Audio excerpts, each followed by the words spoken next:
Bonjour tout le monde, on se retrouve pour un épisode 4.5 de la série Créons un logiciel ensemble.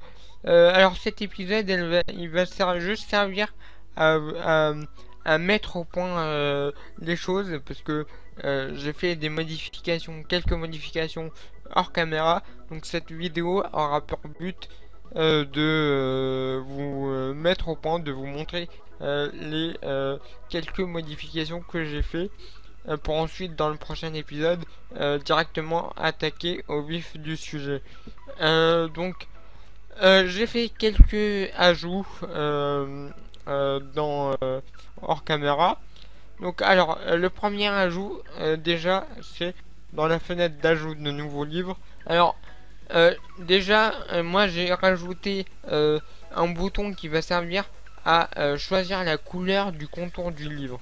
Alors dans le premier épisode ou dans le deuxième je sais plus, dans le deuxième plutôt je crois, j'avais mis un contour de livre comme vous pouvez le voir ici. Alors là vous le voyez pas, là vous le voyez. Alors vous voyez le truc rose là, et ben c'est le contour du livre. Et ce contour du livre, j'avais envie qu'on puisse le personnaliser. Donc c'est pour ça que j'ai ici rajouté euh, un bouton qui va servir à choisir la couleur du livre.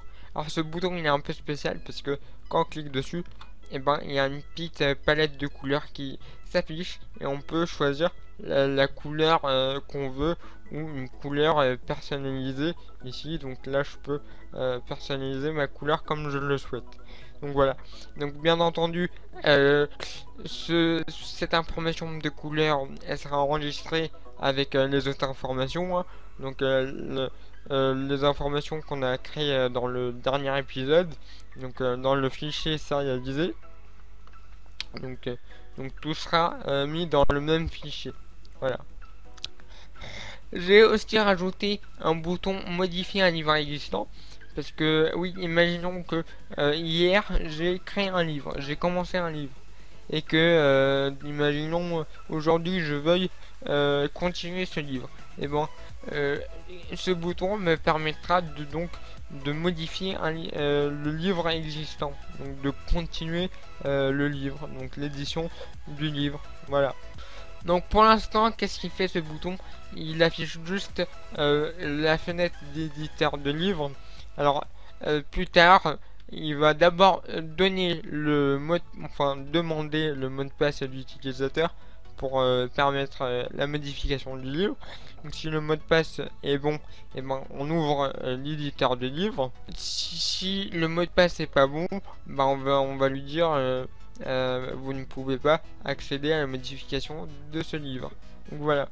Alors comme vous pouvez le voir ici, j'ai aussi rajouté une petite un petit espace où on pourra changer la police, la couleur du texte.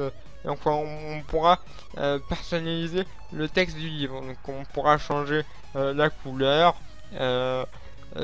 surligner une partie du texte. Enfin, on pourra changer la police, mettre en gras, mettre en italique, souligner un texte. Donc voilà, mettre des puces. Et voilà, et voilà.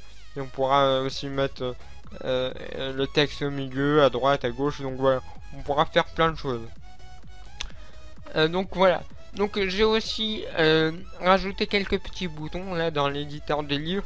J'ai rajouté le bouton ouvrir un livre. Donc en fait le bouton ouvrir un livre, et ben en fait ce sera exactement la même chose que le bouton modifier un livre existant. Donc ce sera la même fonction.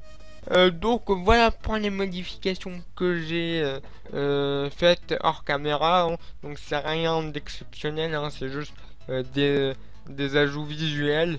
Pour la partie fonction, bah, là ça sera en vidéo. D'ailleurs dans la prochaine vidéo, donc dans l'épisode 5 que je vais tourner tout à l'heure, et ben on va se charger de la police, enfin des modifications du texte, donc pour permettre de surligner, pour modifier la couleur du texte, la police, et mettre en gras, etc., etc. Donc voilà, donc merci d'avoir suivi cet épisode un peu spécial. Je vous donne rendez-vous dans le prochain épisode. Et sur ce, bah, merci à vous et à la prochaine. Allez, ciao.